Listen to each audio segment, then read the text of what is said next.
பிக்ஷாட்ச் ஆன்மீக அன்பர்களுக்கு எனது அன்பு கலந்த வணக்கங்களை தெரிவித்துக் கொள்கின்றேன். சாந்தாகாரம் புஜகசயனம் பத்மநாபம் சுரேஷம் விஸ்வாதாரம் ககன சதுர்சம் மேகவர்ணம் சுபாங்கம் லக்ஷ்மிகாந்தம் கமலநயனம் யோகி ஹிருத்யானகம்யம் வந்தே விஷ்ணு பவபயகரம் சர்வலோகைகநாதம் மேகஷ்யாமம் பீதகௌசேயவாசம் ஸ்ரீவத்சாங்கம் கௌஸ்துபோஸ்பாசிதாங்கம் புண்ணியோபேதம் புண்டரீ காகிதாட்சம் விஷ்ணும் வந்தே சர்வலோகைகநாதம் நமஸ்தமஸ்தபோதானாம் ஆதிபூதாய புப்ரதே அநேகரூபரூபாய விஷ்ணவே பிரபவிஷ்ணவே ஓம் நமோ விஷ்ணவே பிரபவிஷ்ணவே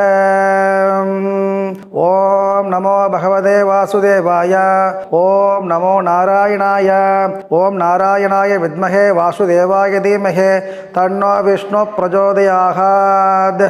நாராயணா. இப்பொழுது நமது மன்னார்குடி அருள்மிகு ஸ்ரீவித்யா ராஜகோபால சுவாமிக்கு ராஜமன்னார்குடியின் ராஜாதிராஜன் வன் துவாரகாபதியின் மன்னன் தட்சிண துவாரகையின் அதிபதி ஸ்ரீ சண்பகாரண்ய நிவாசன் செங்கமலதாசன் சங்கு சக்கரதாரன் ஜாதிசரலோழன் தேவகி பாலனுக்கு அதி அற்புதமாக வெகு விமர்சையாக சாஸ்திரோக்தமாக ஆகம் விதிப்படி கும்பாபிஷேகங்கள் முடிந்து மிகவும் பெரிய கோயில் அருமையாக ஜொலித்துக் கொண்டிருக்கின்ற இந்த வேளையில ஆண்டுதோறும் மன்னார்குடி நடக்கக்கூடிய பிரம்மோற்சவமானது மார்ச் மாதம் 8ஆம் தேதி என்று துவங்கி இருக்கின்றது என்பது மிகவும் மகிழ்ச்சி தரக்கூடிய ஒரு நிகழ்வு. ஒவ்வொரு ஊரிலேயுமே வசந்தோற்சவம், மாசோற்சவம், பஸ்ஸோற்சவம், நித்தியோற்சவம், டோலோற்சவம், பிரம்மோற்சவம் போன்ற உற்சவங்கள் நடந்து வந்தாலும் நமது ராஜமன்னார்குடியில மட்டும்தான் மாசம் 10 நாட்கள் உற்சவம். மாசம் 10 நாள் திருவிழா. ஏதாச்சும் ஒரு மாசம் திருவிழான்னு எல்லா கோவிலையும் இருக்கும். ஆனால் மன்னார்குடியில மாசம் 10 நாட்கள் உற்சவம். பிரம்மோற்சவம் என்பது 18 நாட்கள். அதுல இருந்து விளையாட்டி, அப்புறம் சப்தாவர்ணம், அப்புறம்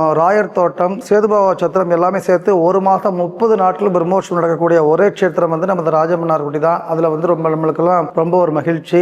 சித்திரை மாதம் கோடை திருநாள் சைத்ரோற்சவம், வைகாசி மாதம் வசந்த உற்சவம், வசந்த காலம் வசந்தோற்சவம், ஆனி மாதம் ஹரித்ரா நதி தெப்போற்சவம், ஆடி மாதம் தாயார் அவதரித்த பூர நட்சத்திரம் கூடிய திரு ஆடிப்பூர உற்சவம் 10 நாட்கள், ஆவணி மாதம் பவித்ரோற்சவம் 10 நாட்கள், புரட்டாசி மாதம் நவராத்திரி உற்சவம் 10 நாட்கள், ஐப்பசி மாதம் கோலாட்ட உற்சவம் 10 நாட்கள், அதனைத் தொடர்ந்து கார்த்திகை தீப உற்சவம், கற்பூர தலான சொக்கப்பானை உட்பட தீபோற்சவம் 10 நாட்கள், மார்கழி மாதம் அத்தியான உற்சவம் 10 நாட்கள். அது மட்டுமல்லாமல் வைகுண்ட ஏகாதசிக்கு முன்னதாக 10 நாட்கள் பகல் 10 உற்சவம், வைகுண்ட ஏகாதசிக்கு பின்னதாக 10 நாட்கள் ராப்பத்து உற்சவம் என்று மிக அற்புதமாக நடக்கக்கூடிய ஒரு ஸ்தலம். தை மாதம் மகா சங்கராந்தி மற்றும் கணு உற்சவம், மட்டையடி உற்சவம், இதைத் தொடர்ந்து தாயார் யகான்னசம், அதனைத் தொடர்ந்து தாயார் அத்தியான உற்சவம், அதைத் தொடர்ந்து மாசி மாதம் பார்த்தீங்கன்னா டோலோற்சவம் 10 நாட்கள், அப்புறம் பங்குனி மாதம் பிரம்மோற்சவம் 18 நாட்கள், விளையாட்டி 10 நாள், சப்தாவர்ணம், அப்புறம் ராயர் தோட்டம், சேதுபாவா சத்திரம் எல்லாமே சேர்த்து 30 நாட்கள் பிரம்மோற்சவம் நடக்கக்கூடிய ஒரு அதி அற்புதமான ஒரு தலம் நமது ராஜமன்னார்குடி. இதில் நம்ம பிரம்மோற்சவத்தை பற்றியும் அதில் ஒவ்வொரு வாகனங்களில் சுவாமி ஆரோகணித்து பக்தர்களுக்கு அருள் புரிவதை பற்றியும் இப்போ விரிவாக நம்ம பார்ப்போம்.